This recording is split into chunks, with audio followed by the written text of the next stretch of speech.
Aneh memang. Kepalanya seperti hewan tapi berbadan manusia. Kami rapatkan pintu dan menguncinya, lalu menuju kamar depan. Sudah tidak beres ini. Indra, emang lo gak cek dulu rumah ini? Tanya Firman yang ketakutan. Indra hanya menggelengkan kepala bahwa dia sendiri tidak tahu sejarah rumah ini. Ya sudah, kita di kamar saja sampai pagi. Kondisi malam makin larut, kami berharap azan subuh kali ini bisa lebih cepat, tapi teror yang kami dapatkan malah semakin parah. Firman yang sedang tidur mulai kejang-kejang, seakan dicekik sesuatu. Aku yang memang tidak tidur terkejut melihatnya. Man, lu kenapa? Woi bangun, Firman kenapa? Ucapku ketakutan. Serempak kami semua mulai mendekat ke arah Firman, yang seperti sedang mencekik lehernya sendiri.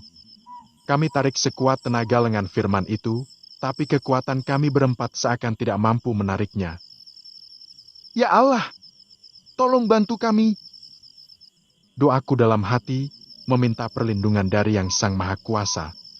Ayo kita coba lagi, seru Indra memerintah kami semua. Dengan sekuat tenaga kami tarik tubuh Firman bersama lengannya sekaligus. Dan syukurnya cengkraman itu lepas, memberi angin segar untuk Firman bernafas.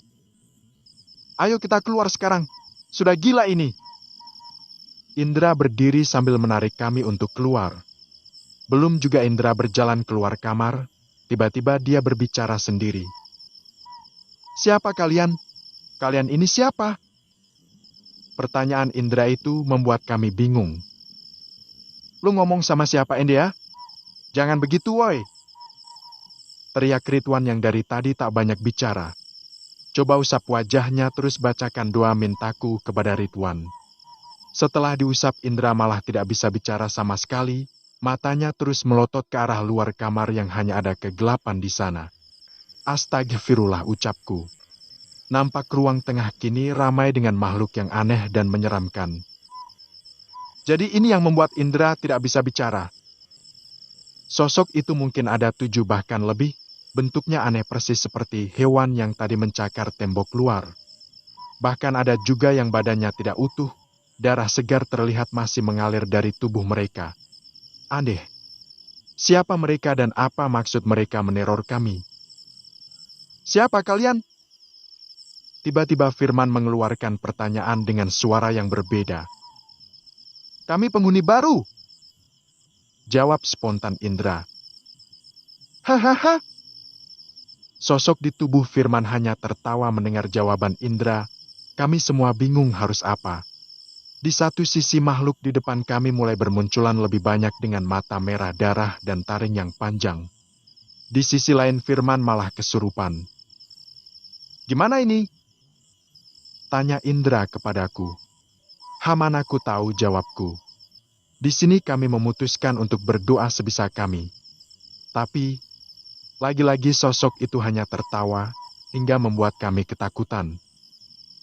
Tolong! Tolong! Tolong! Berulang kali kami berteriak meminta tolong, berharap ada seseorang yang mendengarnya. Dan tiba-tiba Ridwan berlari kencang menuju pintu keluar. Wan! Wan! Aku dan Indra hanya bisa melihat tubuh Ridwan melesat di antara sosok mengerikan itu. Kini wajah bertaring berbau busuk mengerikan itu semakin mengelilingi kami dengan tatapan penuh amarah. Sepeninggal Ridwan yang pergi, kini kami hanya berharap bantuan Sang Pencipta agar Ridwan dimudahkan dalam mencari bantuan di luar. Di tengah rasa takutku dan Indra yang sudah mencapai puncaknya terdengar suara. Pak itu pak, teman-teman saya.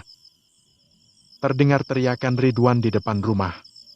Membawa beberapa warga yang hendak menolong kami. Astagfirullah, teriak salah satu bapak-bapak yang datang. Tampak salah satu di antara warga ada yang mengenakan peci dan baju koko. Jangan mendekat dulu, ujar bapak itu. Beliau coba membantu kami yang terbelenggu makhluk gaib hingga akhirnya makhluk itu mulai hilang dan menguap bak asap. Bapak-bapak tolong dibantu, perintah bapak berbaju koko tadi. Melihat itu aku dan Indra hanya bisa memapah tubuh Firman yang kini lemas. Cepat bawa mereka keluar dari sini. Kami berempat mulai dibawa ke pos jaga.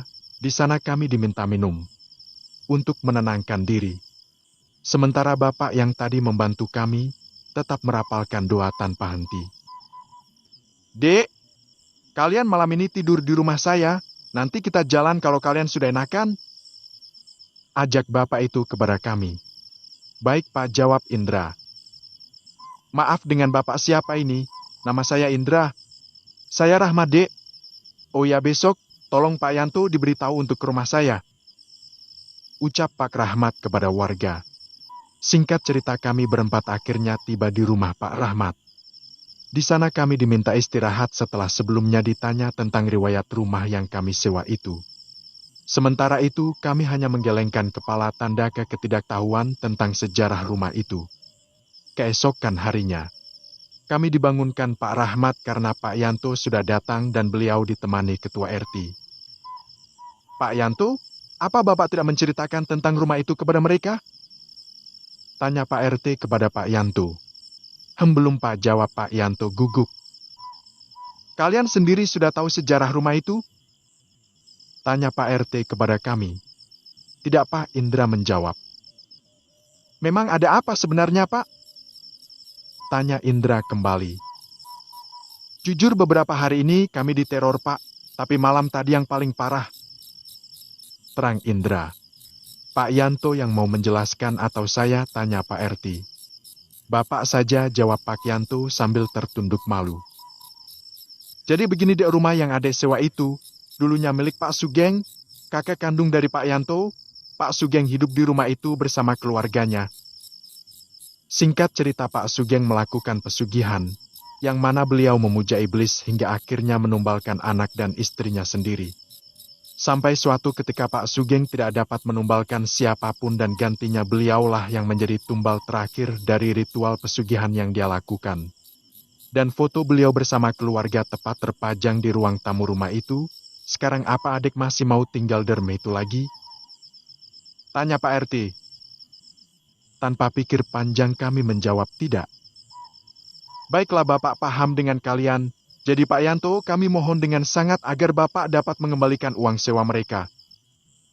Terang Pak RT kepada semua orang. Iya Pak, saya meminta maaf kepada kalian semua. Saya pikir makhluk itu tidak akan mengganggu. Sekali lagi maafkan Bapak. Setelah pertemuan itu kami pun diantar Pak Yanto dan beberapa warga untuk berkemas dan memutuskan pergi hari itu juga.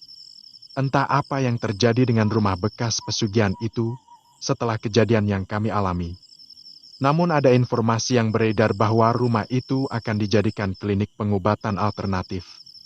Dan orang yang menempatinya merupakan seorang kiai dan juga guru agama. Tentu hal itu akan membawa dampak baik bagi siapapun yang ada di dalam dan sekitar rumah bekas pesugihan tersebut. Tentu saja kami bersyukur dapat keluar dengan selamat dari teror yang mengerikan tersebut. Perkenalkan, namaku Tommy. Menjadi saksi mata dari sebuah kematian tidaklah menyenangkan, terlebih yang mati itu adalah teman dekatmu sendiri. Indra, kok diem aja? Ayo ke rumah, kebetulan ibuku masak opor. Sekalian kita ajak Yono. Ucapku. Iya Tom, kamu duluan saja ya, nanti aku nyusul kalian. Jawab Hendra. Lah kenapa? Apa ada masalah Hendra? Tanyaku. Enggak kok, aku cuma lagi gak nafsu makan Tom. Ibuku sakit keras, jadi aku bingung. Terang Hendra. Kenapa gak dibawa ke rumah sakit Hendra? Tanyaku. Aku belum pegang uang Tom, ucap Hendra. Ya sudah, kamu pulang ke rumah, biar aku jemput Yono terus langsung ke rumah sakit. Ucapku. Selang 30 menit kami pun beranjak ke rumah sakit. Setelah bertemu dengan dokter, aku meminta Hendra membawa ibunya ke ruang tunggu. Nampak Yono sedang mengantri obat bersama Hendra yang menunggunya di kursi. Hendra, ini obat untuk ibumu, dan dokter pun menjelaskan bahwa jantung ibumu lemah, jadi tolong jaga pola makannya, jangan sampai telat meminum obatnya. Ucapku. Tapi Tom, biayanya gimana? Tanya Hendra yang kebingungan melihat kwitansi rumah sakit yang cukup mahal. Sudah, kamu jangan pikirkan hal itu. Aku dan Yono sepakat membantumu. Ucapku. Matur suwun ya Tom, aku berhutang budi padamu. Kelak aku akan menggantinya meski harus mengorbankan nyawa sebagai gantinya. Ucap Hendra sambil menangis. Has! Kamu jangan ngomong sembarangan, Hendra. Kita ini teman sejak kecil, jadi jangan terlalu berlebihan begitu. Jawabku. Hendra dan Yono ini memang sahabatku sejak kecil. Mereka ini kerap makan dan tidur di rumahku, jadi hanya ikatan darah yang memisahkan persaudaraan kami bertiga. Ayahku merupakan juragan tambak udang di desa, jadi bisa dibilang hidup keluargaku cukup berlebih untuk ukuran orang di desa. Sampai suatu hari kejadian naas itu terjadi, tepat hari Minggu sore aku bersama Yono dan Hendra. Diminta ayahku untuk mengecek tambak udang di dekat muara Kalimait. Ya, Kalimait sebuah nama yang mengerikan untuk sebuah sungai kecil, ada sejarah kelam di balik penamaan kali ini. Sebenarnya kali ini tidaklah besar, mungkin hanya selebar 2 atau 3 meteran. Arusnya juga tenang, bahkan kami bisa melihat dasarnya karena memiliki kedalaman yang cukup dangkal. Namun aku sendiri tidak begitu paham mengapa warga menamai sungai ini sebagai Kalimait.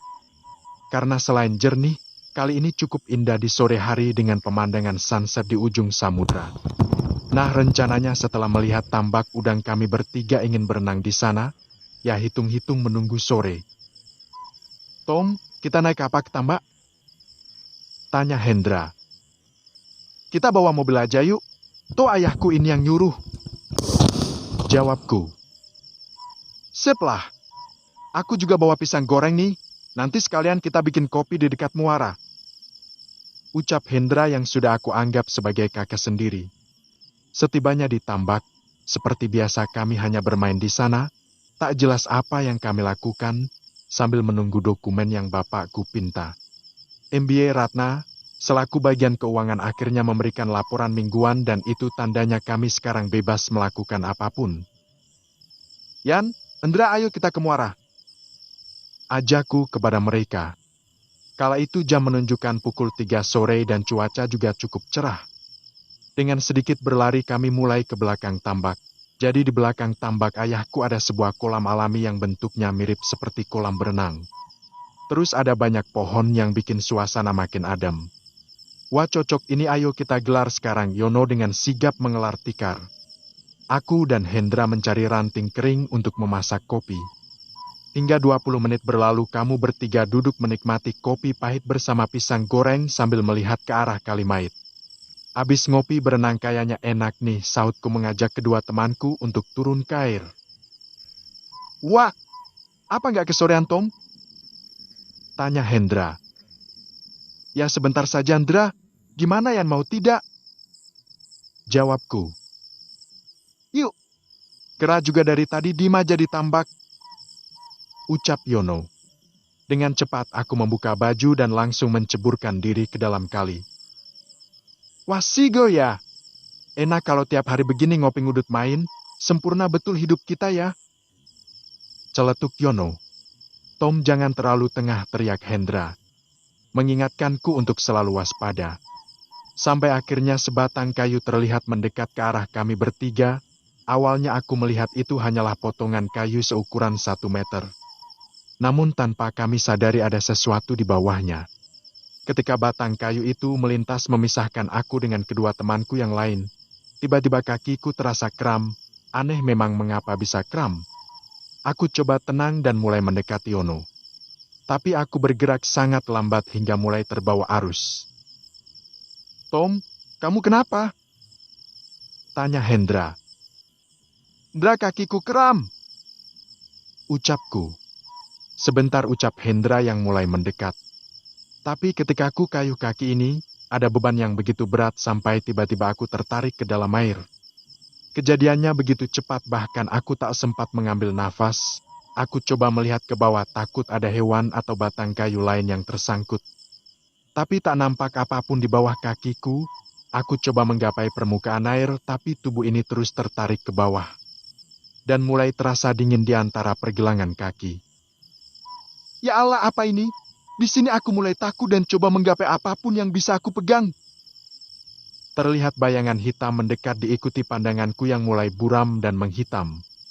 Hingga 30 menit lamanya, aku berjuang untuk hidup.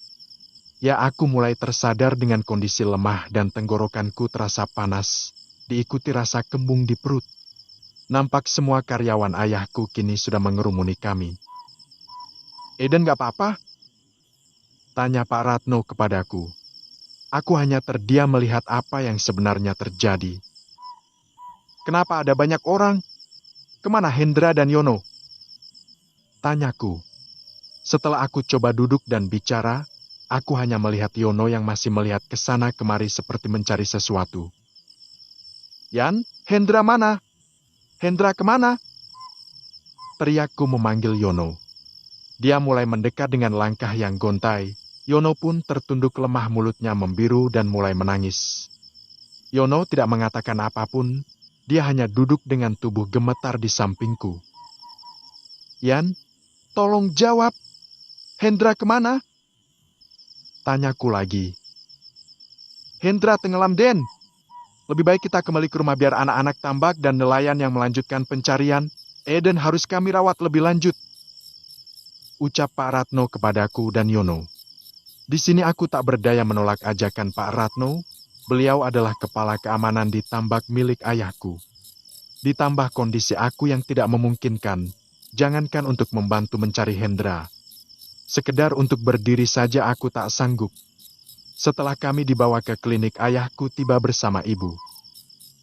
"Tom, kamu gak apa-apa? Kenapa kalian main ke sana? Ayah meminta kalian untuk mengambil dokumen, kenapa tidak langsung pulang?" Ayahku nampak kesal dan juga takut melihat aku nyaris mati tenggelam. "Sudah Pak, jangan marah. Yang penting anak kita selamat," ucap ibuku coba menenangkan ayah. "Pak Ratno, apa Hendra sudah ditemukan?" tanya ayahku. "Belum Pak, tapi beberapa warga bersama polisi sudah datang membawa lampu dan perahu. Mereka akan coba menyisir muara hingga ke laut, takut Hendra terbawa ke tengah," jawab Pak Ratno. "Ya sudah, kamu kabarkan saya jika ada informasi. Saya mau bertemu Pak RT dan Kepala Desa. Mungkin malam ini, kami akan coba menjelaskan hilangnya Hendra kepada ibunya," terang ayahku. Selepas kepergian ayahku, aku hanya bisa diam memandangi Yono yang kondisinya tak jauh berbeda. "Yan, maafin aku ya. Seharusnya aku nggak ajak kalian berenang," ucapku sambil menahan tangis. "Nggak apa-apa, Tom. Ini musibah yang kita sendiri juga nggak mau," jawab Yono. "Gimana aku ngomong ke ibunya Hendra? Nggak sanggup aku kalau Hendra sampai hilang," ucapku lagi. "Sabar, Tom. Sekarang polisi dan warga masih mencari Hendra. Jadi sekarang kita lebih baik berdoa," ucap Yono coba membuatku lebih tenang. Di keesokan harinya, setelah dokter mengatakan kami baik-baik saja, aku dan Yono coba kembali ke lokasi kejadian. Nampak ada begitu banyak orang yang turun ke dalam kali mayit. Tim SAR dan polisi tak henti-henti mengayuh perahu karet sambil menatap kali mayit yang kini nampak keruh. "Aneh ya, Yan. Baru kali ini aku melihat kali mayit keruh, dan selama aku tinggal di sini tak pernah kulihat kejadian seperti ini," ucapku kebingungan. Yono hanya diam seakan menahan tangis. "Sabar, Yan. Hendra pasti ketemu," ucapku coba menenangkan Yono. Sejak kejadian, Yono tidak banyak bicara, seperti ada sesuatu yang ingin dia bicarakan tapi dia enggan mengatakannya. "Kamu kenapa diam, Yan? Ada apa sebenarnya?" tanyaku kepada Yono. Aku bingung, Tom. Pas kamu tenggelam, aku coba menyusul Hendra mendekatimu. Tapi tubuhku malah hanyut ke pinggir kali. Aku sudah coba sekuat tenaga berenang, tapi aku tak sanggup mendekat. Hendra yang melihat tanganmu akhirnya menyelam. Aku takut, Tom. Aku hanya bisa teriak kesetanan meminta bantuan sambil memanggil nama kalian berdua. Sampai akhirnya aku melihat kamu muncul dengan tubuh lemas. Awalnya aku berpikir tubuhmu ditopang Hendra dari bawah, tapi kamu malah hanyut ke laut. Aku coba mengambil kayu sambil mengikuti arus air dan beruntungnya kamu tersangkut di akar pohon. Dari situ aku sudah tidak melihat Hendra lagi. Dia menolongmu dengan mengangkatmu ke atas air. Maafin aku, Tom.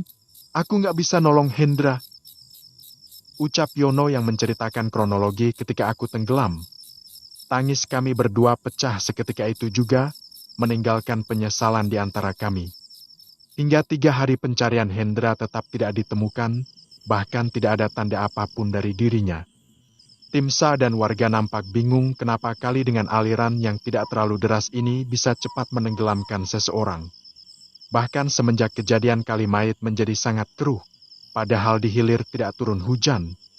Di hari keempat, ayahku bersama dengan ketua RT akhirnya sepakat untuk mengurangi jumlah relawan.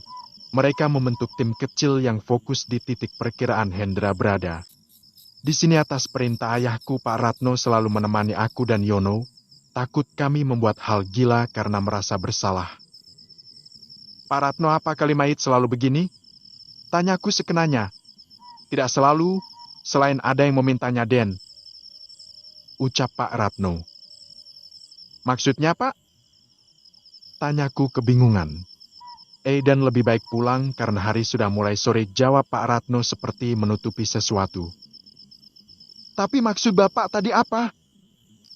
Aku curiga dengan kata-kata Pak Ratno itu. Jika Aidan mau, malam ini menginaplah di tambak, nanti akan saya temani. Ucap Pak Ratno. Di sini aku makin bingung dengan pernyataan Pak Ratno. Ada apa sebenarnya ini? Ucapku dalam hati. Yan, gimana? Kamu bisa ikut aku menginap di tambak?